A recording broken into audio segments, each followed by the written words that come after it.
are 3 things that you should know about me. I'm a lover of museums, I'm a social media advocate, and I'm a bit of a geek. My perfect job would be if I could marry my 2 passions together. So, back to what I'm going to talk about. We're all here to contribute our thoughts and ideas and come up with a cultural plan that we, as Londoners, can be proud of. As I'm passionate about museums, that is what I'll focus on for the next 4.5 minutes. There are usually 2 points in our lifetime when we make a visit to a museum, when our parents take us as children, or when we become parents and take our own children. This needs to change, and it needs to change soon. How do we take the first step in changing this? We need to start by asking ourselves, what is a museum? I asked people on Twitter, as I'm a huge social media advocate, what is a museum in 140 characters or less? At the bottom of each of the slides are some of the responses that I received. Do we all think of Ben Stiller and the triumphant battle of the Smithsonian? When the lights go off, the battle is on. There's just too much going on here. Are we going to the opera?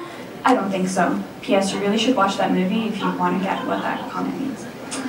Anyway, according to the Canadian Museums Association, museums are institutions created in the public interest. They engage their visitors, foster a deeper understanding, and promote the enjoyment and sharing of authentic cultural and natural heritage. Museums acquire, preserve, research, interpret, and exhibit the tangible and intangible evidence of society and nature. It also helps create a sense of community. Accordingly, the following are also recognized as museums.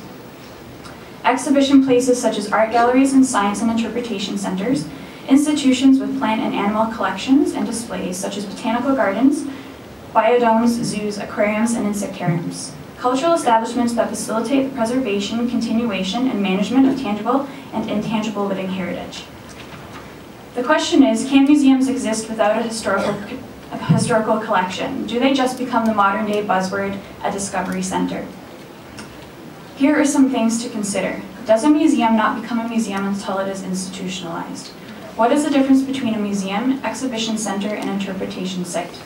Is there a difference? Museums are places to learn about all subject matter in many different forms. In the past, museums were much more static. Things were kept behind glass with signs saying do not touch. Things haven't changed much. People still get discouraged from breaking the ITT code, the intent to touch rule, and that's not necessarily a bad thing. However, we do need to change the belief that museums are places that we just look. They are places for learning with all 5 senses, and they are more than just places with crappy paintings and sculptures. I personally believe that the unmuseum phenomenon, using museum space in an unconventional manner,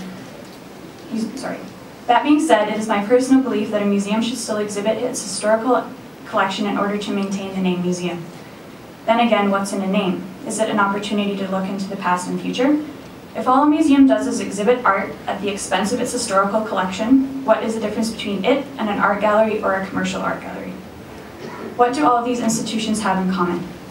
Is it material culture, or are they all places to learn away from the classroom? To many people, a museum can be as simple as a spot with good Wi-Fi, or great coffee, or a place to go on a first date. It's what makes a museum different from a movie theater or art gallery is what we're trying to discover. I see a museum as a place that can create experiences that you will never forget. Of course, many other institutions can do that too, but that is one of the key ingredients that makes a museum great for me. To conclude, I'm going to leave you with a few questions. Does your favorite museum give you those chills that you get when you hear a great song? Should it? What do we have to do in order to maintain that feeling? Is it all about technology? What is a museum of the future going to look like? How will the community benefit from a museum?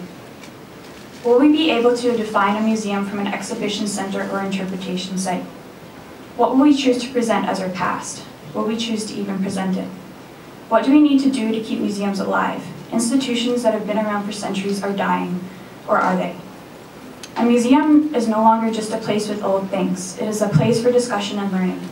As a young museum professional entering the field, I feel that these questions need to be answered. We need to be able to define ourselves so that when we can figure out how to evolve. This talk is simple and asks a simple question. Lennon, I challenge you this month to visit a museum that you have never been to, and blog, tweet, or Facebook about it. Please start engaging with your local museum. They want to know how they can make your experience better. Please tag your experiences with Museums Rock. We have to engage more with my generation, the future. We have a lot to say. Keep those who are passionate about culture in London. We can do so much with this city. Thank you for listening.